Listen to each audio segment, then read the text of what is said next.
What is up, my future forearm freaks? This is Dr. Forearms back again with another video. No, I'm not an actual doctor. I don't have a medical license. What I do have is a PhD in effing around and finding out, and also a nice set of guitar strings on the forearms that hopefully should establish some credibility for what I'm going to say here. Just in case you didn't see my first video on the forearms, guys, this is going to be a classic because every single thing I said in that first video about what is typically wrong with the exercise recommendations that people have for how to train your forearms, that all comes to light right here in this video. That all comes to fruition. All of the fitness industry advice that's just bad can just be basically summed up by this video here. So let's check it out.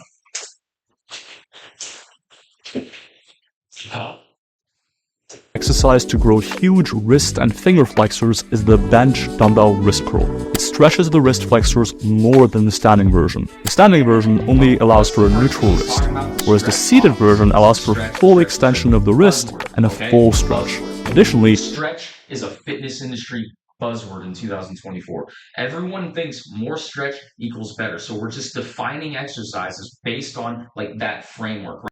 The more stretch it has, the better. Okay, stretch can be important sometimes for some muscles, but it is not the whole picture. And it especially is not the whole picture with the forearms, considering that the forearm muscles have two different functions, right? Obviously, we close the fingers with it, but also we move the knuckle closer to the wrist in the horizontal plane using the forearm flexors. Now, which forearm flexion muscles have more motor units larger motor units, I should say, and therefore larger muscle fibers and therefore more leverage to do more work? The ones down here that do this, or the ones up here that close your fingers? Okay, the answer is the ones here. So why are we doing exercises in a range of motion where the forearms have the least leverage, right? Peak resistance on this exercise that he's showing you with this stupid dumbbell curl exercise that I tell you guys not to do. The reason is because the peak of the resistance is going to be at the moment where the dumbbell is prying your fingers apart. Okay, so that's cool. You'll get some growth here because that's where your brain knows has the leverage to do the work here. But then once it gets past that point, it's easy. There's no challenge from here to here. There's no stimulation of the larger muscle groups. Okay, whereas if you were to just pick an exercise that makes it really hard to go from here to here, you're going to grow these fibers as well. Okay, but you're going to grow everything more because we're just using more of the overall musculature to get the job done. The muscles down here, they have leverage to close the fingers here, but they also have leverage, okay, to go from like here pretty much to here. These muscles right here have leverage from like here to here. Okay, it's a little bit nuanced. You have to kind of experiment to figure out what I'm saying because it's all very like based on it's based on small manipulations of angles. Guys, the forearm is like a small muscle group. Okay, so you have to understand that there's a lot of nuance that goes into this. And just saying, okay, more stretch is better doesn't cut it. So let me illustrate my point here with this belt.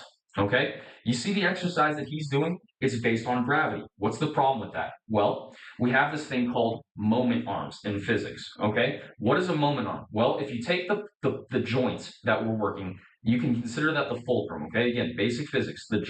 The wrist joint is the fulcrum. The moment arm is how far away from the fulcrum in the horizontal plane, okay, that the weight is sitting, because obviously gravity only moves in a straight line downwards, right? So if gravity moves in a straight line downwards, that's where the resistance is, then whatever distance perpendicular to that force from the fulcrum, that's your moment arm. Now that's important because the bigger the moment arm, the harder the exercise is because more moment arm effectively increases the weight of something, right? Obviously, if you hold something here, it's a lot easier than if you were to hold it out here. Why? Because the moment arm increases, okay? So that's basic leverage, that's basic physics. Cool. So we get a lot of force right here, bending my wrist backwards. That's cool. I like that. But then what happens as soon as I start to curl inwards, okay? Look at my knuckle. Okay, look at its position in relation to my wrist in the horizontal plane. It is getting closer and closer and closer. Therefore, that moment arm is getting smaller and smaller and smaller. And if the moment arm is getting smaller and smaller and smaller, the weight, even though it's the same weight, is becoming exponentially easier. The actual effective resistance against the function that you're trying to perform is getting smaller and smaller and smaller. And what people don't realize about the forearms is that we are not trying to lift a weight with the forearms. What we are trying to do is close the wrist. And what we need to do, therefore, is find an exercise that at all moments throughout that exercise directly opposes the action of closing the wrist. Okay, gravity, once I get here, is no longer acting to resist me closing the wrist anymore. It's too easy at that point. Okay, because every single time I go here, do you see the line of force? It's getting closer and closer and closer to my fulcrum right here until it basically is doing nothing at all.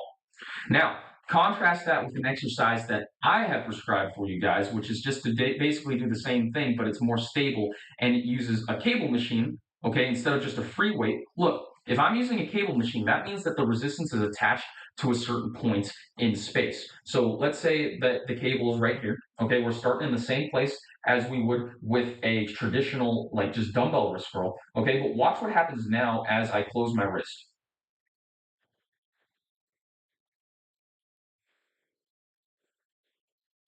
See that? Because we have a fixed point right here, even as my wrist closes, okay, I'm still getting resistance going this way. Okay, therefore, the moment arm stays the same throughout the whole movement. Why is that important? Because as I gain more and more leverage, I want the resistance to remain high, so I still have to work hard throughout the whole range of motion. That's what gives me maximum motor unit recruitment. That's what gives me a slowing of contraction velocity, and those two things are what lead to the most amount of muscle growth. That's the same for every exercise. It doesn't just apply to the forearms. Okay, guys? The forearms are just like every single other muscle, and this is why I have such a pet peeve in this. Like when people talk about forearms, it's like no one knows how to train them. Okay, because we just don't put in that much effort. We don't care about them that much, so we're not thinking about it as hard. Okay, this guy is like, oh, I blew up my forearms with these exercises. Okay, so you got a little bit of. If you go click on this video, you can see the thumbnail, right?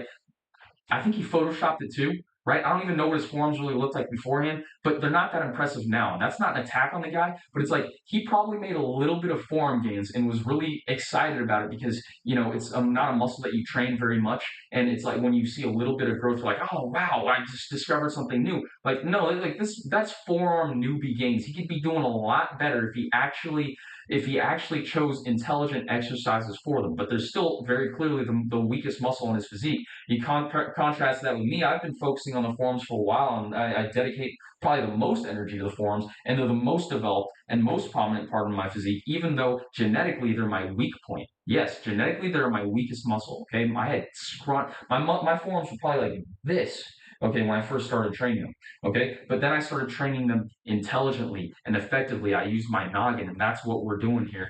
Okay, and that's what we're missing in the fitness industry. There's more resistance on the forearm flexors in the stretch position compared to a standing wrist curl. In fact, if you have the time for it, a dumbbell wrist curl off an incline bench can increase this even further. But you'll need to do one arm at a time.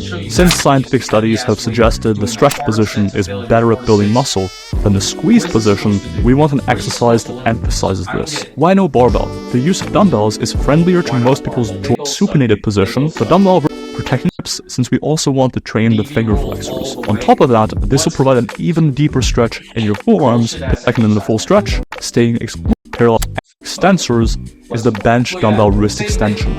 Many of the benefits of the dumbbell wrist curl for the wrist flexors. Bench, we go like this, we go like that, and we think that's good enough. Guys, come on.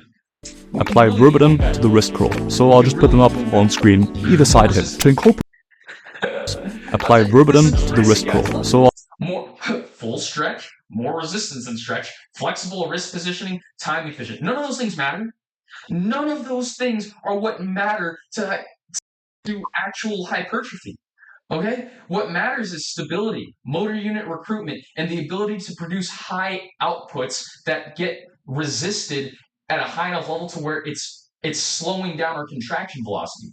Okay, that's what matters. Okay, leverage and force production. Leverage and force production. This does not get that job done. Okay?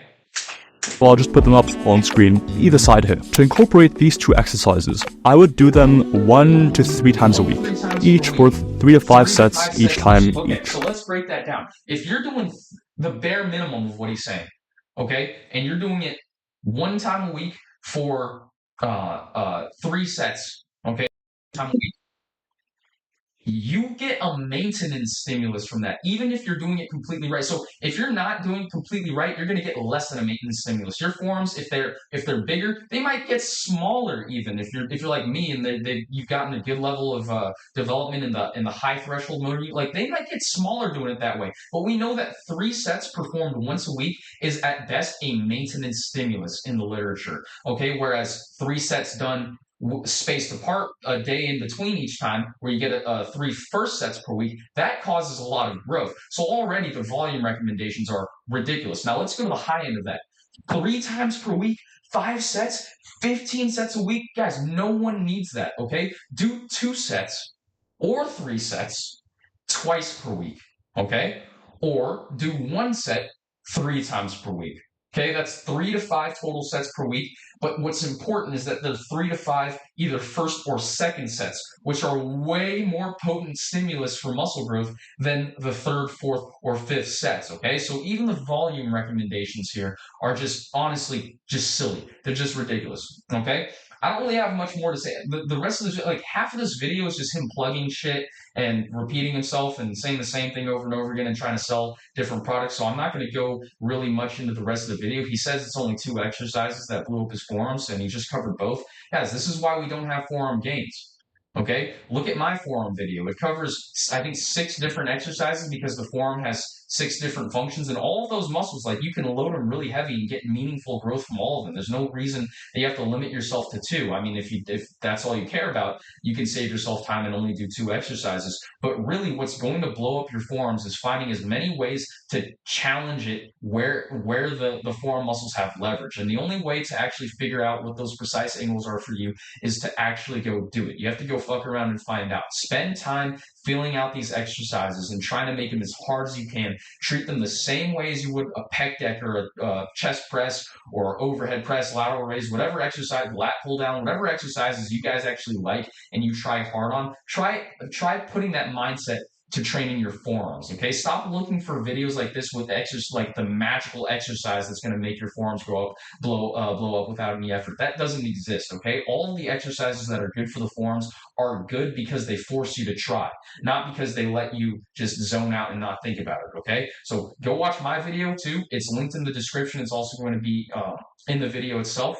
Okay, I'll show some sets from that video as well so that you can see the difference between like it's palpable. You can see which is going to be more effective just by looking at it. And go make some actual meaningful forearm gains. Build yourself some guitar strings, get yourself some striations on the inside of the forearms by actually doing exercises that work, and then come back to this video in 3 or 4 weeks and tell me who was right.